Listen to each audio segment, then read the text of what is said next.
Hello বন্ধুরা, আপনারা দেখছেন ডিজিটাল সবকিছু ইউটিউব চ্যানেল। তো বন্ধুরা, 1 এপ্রিল থেকে সিম কার্ডের জন্য নতুন নিয়ম চালু হয়ে যাচ্ছে। আর সিম কার্ড 1 এপ্রিল থেকে আপনি কিনতে পারবেন না। সিম কার্ডের নতুন নিয়ম জারি হয়ে গেল। ভারতে মোবাইল ব্যবহারকারীদের জন্য বড় ধরনের পরিবর্তন আসছে এবং এই পরিবর্তন যদি আপনার না জানা থাকে তাহলে আগামী দিনে আপনি বিপদের সম্মুখীন হতে পারেন। তো এই নিয়মটা যেমন মোবাইল ব্যবহারকারীদের জন্য তেমনি সিম বিক্রেতাদের জন্যও, অর্থাৎ যারা নতুন সিম বিক্রি করছেন তাদের জন্য কিছু নিয়ম আছে এবং সেগুলো যদি তারা না মেনে চলেন তাহলে তার জন্য তাদের দৃষ্টান্তমূলক শাস্তির ব্যবস্থা আছে। অনুরূপভাবে যারা সিম কার্ড ব্যবহার করছেন তাদের জন্য কিছু নিয়ম করা হয়েছে।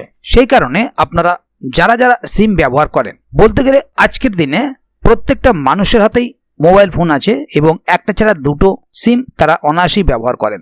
তাই এই নতুন নিয়মগুলো জেনে রাখতে ভিডিওটিকে কোথাও স্কিপ না করে প্রথম থেকে শেষ অবধি পুরোটাই দেখবেন, যাতে করে কোনো জায়গায় বুঝতে আপনার কোনো প্রকারের অসুবিধা না হয়। এছাড়াও আপনি যদি আমাদের চ্যানেলে প্রথমবার হয়ে থাকেন তাহলে অবশ্যই চ্যানেলটিকে সাবস্ক্রাইব করে বেল আইকনটি প্রেস করে অল নোটিফিকেশনে ক্লিক করে দেবেন, যাতে করে আমাদের চ্যানেলে যখনই কোনো নতুন ভিডিও আপলোড হবে তার সরাসরি আপনার কাছে পৌঁছে যায়।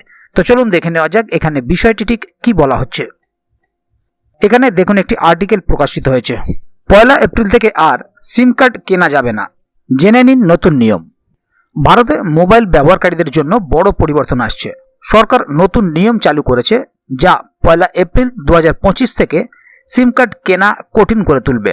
এই নতুন নিয়মগুলির লক্ষ্য হল জাল সিম কার্ড বিক্রি বন্ধ করা এবং সমস্ত সিম কার্ড ডিলারদের সঠিকভাবে নিবন্ধিত এবং যাচাই করা তা নিশ্চিত করা। তো বন্ধুরা, এবারে দেখে নেব নতুন নিয়মগুলো কি কি। টেলিযোগাযোগ বিভাগ সমস্ত সিম কার্ড ডিলারদের তাদের ব্যবসা নিবন্ধন করা এবং যাচাই করা বাধ্যতামূলক করেছে। এই নিয়মটি 2023 সালের আগস্টে চালু করা হয়েছিল এবং টেলিকম অপারেটরদের তাদের এজেন্ট, ফ্র্যাঞ্চাইজি এবং বিক্রেতাদের নিবন্ধন প্রক্রিয়া সম্পন্ন করার জন্য 12 মাস সময় দেওয়া হয়েছিল। মূল সময়সীমা একাধিকবার বাড়ানো হয়েছে এবং নিবন্ধনের চূড়ান্ত তারিখ এখন 31 মার্চ 2025। জাল সিম বিক্রিতে এই শাস্তি। টেলিকম বিভাগ সতর্ক করে দিয়েছে যে জাল সিম কার্ড বিক্রি করলে যে কারো বিরুদ্ধে কঠোর ব্যবস্থা নেওয়া হবে। জাল সিম কার্ড বিক্রি করে ধরা পড়লে এজেন্টদের 3 বছরের জন্য কালো তালিকাভুক্ত করা হবে, যার অর্থ তারা দীর্ঘ সময়ের জন্য সিম কার্ড বিক্রি করতে পারবে না। তো বন্ধুরা, এবারে দেখে নেব ডিলাররা নিবন্ধন বা রেজিস্ট্রেশন না করলে কি হবে। 1 এপ্রিল 2025 থেকে কেবলমাত্র সেই এজেন্ট এবং বিক্রেতারা যারা ডিওটি নির্দেশিকা অনুসারে তাদের নিবন্ধন সম্পন্ন করেছেন তারাই সিম কার্ড বিক্রি করতে পারবেন। যদি কোনো ডিলার সময়সীমার মধ্যে নিবন্ধন করতে ব্যর্থ হন তবে তারা সিম কার্ড বিক্রি করতে পারবেন না। অর্থাৎ সিম কার্ড ডিলারদের 31 মার্চ 2025 সালের মধ্যে নিবন্ধন প্রক্রিয়া সম্পন্ন করতে হবে, তাহলেই তারা 1 এপ্রিল 2025 থেকে সিম কার্ড বিক্রি করতে পারবে। কোন কোন কোম্পানি রেজিস্ট্রেশন সম্পন্ন করেছে? রিলায়েন্স জিও, ভারতী এয়ারটেল এবং ভোডাফোন আইডিয়া এর মতো বেসরকারি টেলিকম কোম্পানিগুলি ইতিমধ্যেই তাদের এজেন্ট এবং বিক্রেতাদের রেজিস্ট্রেশন সম্পন্ন করেছে। তবে রাষ্ট্রায়ত্ত টেলিকম কোম্পানি বিএসএনএল প্রযুক্তিগত সমস্যার কারণে রেজিস্ট্রেশন সম্পন্ন করার জন্য আরও সময় চেয়েছে।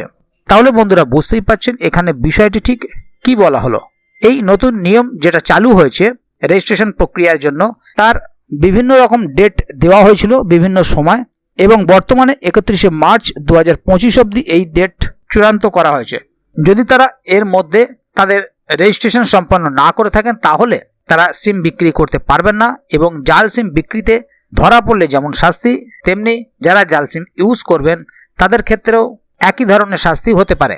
সমস্ত বিষয়টি দেখতে গেলে আগামী 1 এপ্রিল থেকে ব্যবহারকারীদের জন্য সিম কার্ড কেনা একটু কঠিন হয়ে পড়বে।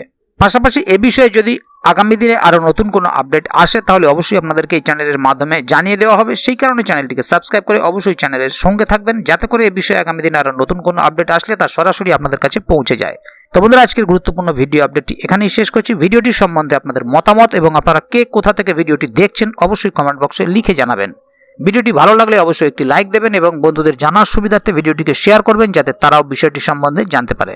ভিডিওটি শেষ পর্যন্ত দেখার জন্য অসংখ্য ধন্যবাদ। আবার দেখা হবে আগামী ভিডিওতে। ততক্ষণ পর্যন্ত ভালো থাকুন, সুস্থ থাকুন। ধন্যবাদ।